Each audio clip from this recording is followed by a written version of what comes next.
آگے رمضان آیا، آگے رمضان آیا، آگے رمضان آیا، آگے رمضان آیا۔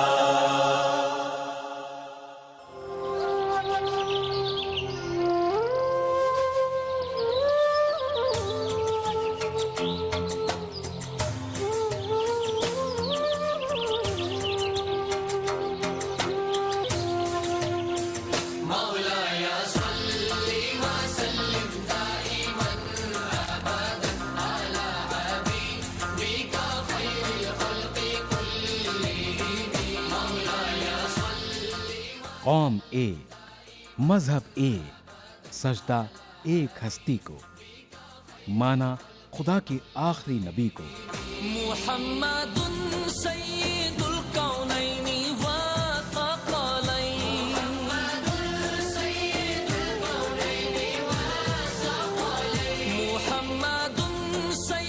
الکونین۔ ایک ہی صف میں کھڑے ہو گئے محمود و ایاز، نہ کوئی بندہ رہا نہ کوئی بندہ نواز۔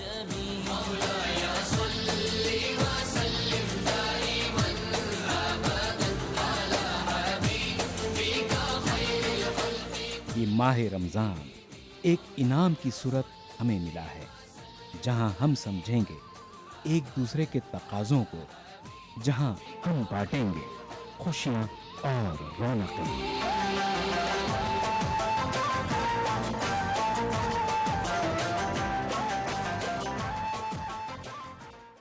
ناظرین آداب، ای ٹی وی کے خاص پروگرام رمضان کی رونقوں میں آج سرزمین لکھنؤ پر آپ کو خوش آمدید کہتے ہیں، آپ کا دلی استقبال کرتے ہیں۔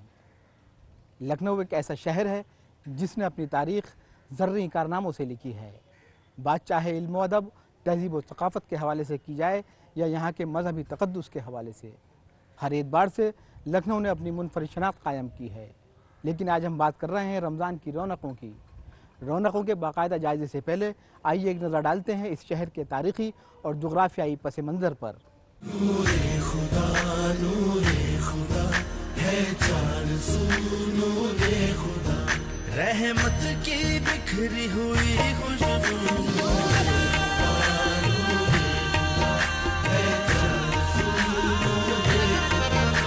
کمی ہے بنی فرشتوں کا مقام، نور خدا لے کر آیا رمضان۔ نور خدا ہے چار سو نور خدا۔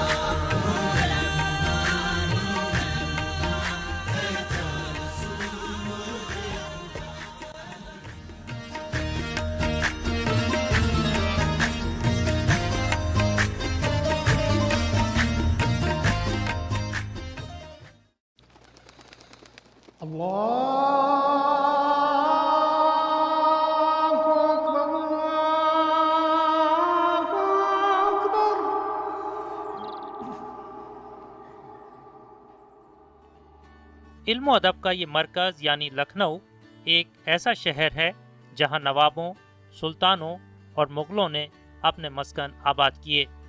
اسی شہر کے آنگن میں سادھو سنتوں نے اپنی کٹیا بھی لگائیں اور اس کے دل میں اولیاء اکرام اور فقیروں نے سکون و شانتی کے لیے پناہ تلاش کیں۔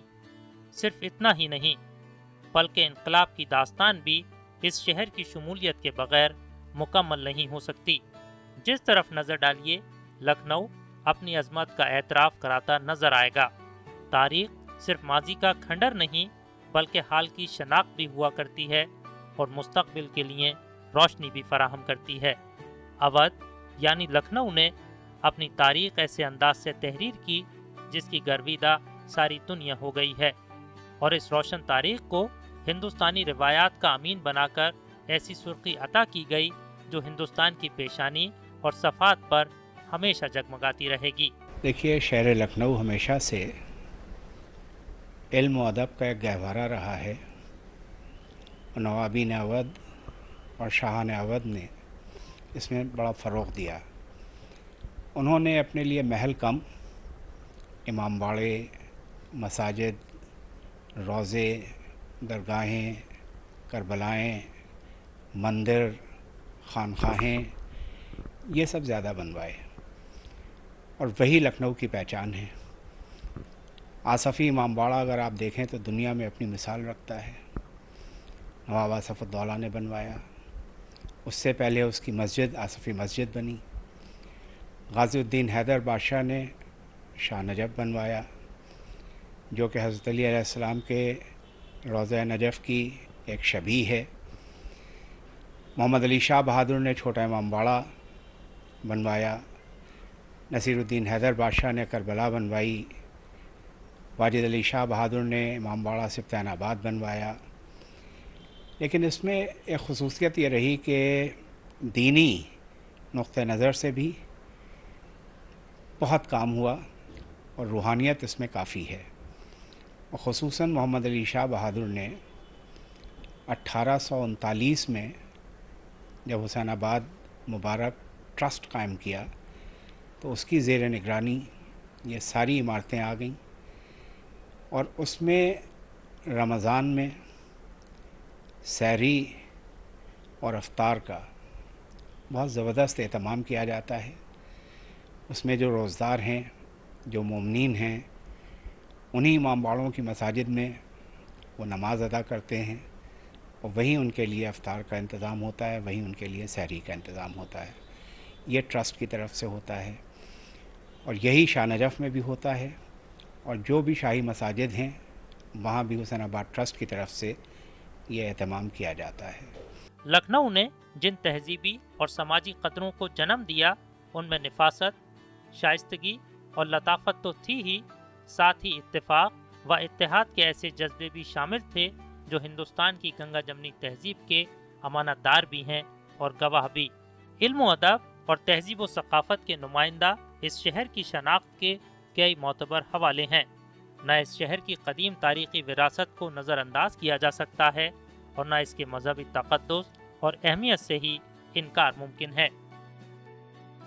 لکھنؤ کے سینے پر میخوں کی طرح نصب یہ تاریخی عمارتیں آج بھی اس شہر کے عالیشان اور تابناک ماضی کی شہادت پیش کرتی ہیں۔ ہندو مسلم ایکتا اور قومی اتحاد کے باب میں اس شہر نے جو کارنامے انجام دیے ہیں اس کی مثال مشکل ہی نہیں بلکہ ناممکن ہے۔ آرکیٹیکچر کے پوائنٹ آف ویو سے تو لکھنؤ اپنی ایک نمایاں ہستی ہے، کیونکہ جب رفسنجانی صاحب ایران سے آئے تھے تو انہوں نے یہ فرمایا تھا کہ لکھنؤ آ کے مجھے اصفہان نظر آ رہا ہے۔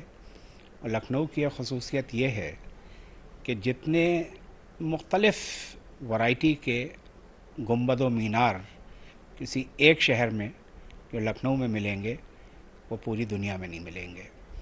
جو یہاں اماموں کے جو روضے اطہار ہیں ان کے اوریجنل نقشے آپ کو یہاں لکھنؤ میں ملیں گے، جو اوریجنل تھے وہ تبدیل ہو چکے ہیں۔ اگر امام حسین علیہ السلام کا روضہ ہے تو کربلا کی مٹی اس میں شامل ہے۔ اگر غازی الدین حیدر بادشاہ نے شاہ نجف بنوایا ہے تو نجف کی مٹی وہاں، اور اس میں جو خاک پاک کی ذریعہ رکھی ہوئی ہیں، جو علم ہیں، وہ بڑے متبرک ہیں۔ تو لکھنؤ ہر انداز میں اپنی ایک خصوصیت کا حامل ہے۔ نوابین اودھ کے عہد میں جب لکھنؤ میں محلے آباد کیے گئے تو اس بات کا خاص خیال رکھا گیا کہ ہندو اور مسلمان ایک مشترکہ ماحول میں سانس لے سکیں، ان کے مابین کوئی زمینی فاصلہ، کوئی ذہنی دوری باقی نہ رہے۔ لہٰذا حسین آباد کے ساتھ رام گنج بسایا گیا، منصور نگر کے پہلو میں کشمیری محلہ آباد کیا گیا، راجہ بازار کے ساتھ کٹرا ابو تراب کی تکمیل کی گئی، بیگن گنج کے ساتھ قصائی باڑہ، پھول باغ کے ساتھ حسین گنج، ڈھاکہ گنج کے ساتھ نواب گنج اور ٹکیت گنج کے ساتھ مہندی گنج کی بستیاں آباد کر کے اہل لکھنؤ نے یہ پیغام دے دیا کہ وہ مذہبی خانوں میں تقسیم نہ ہو کر ایک ایسے ماحول میں رہنا چاہتے ہیں جہاں برات اور روزوں اور عید و دیوالی کی خوشیوں میں کوئی فرق باقی نہ رہے۔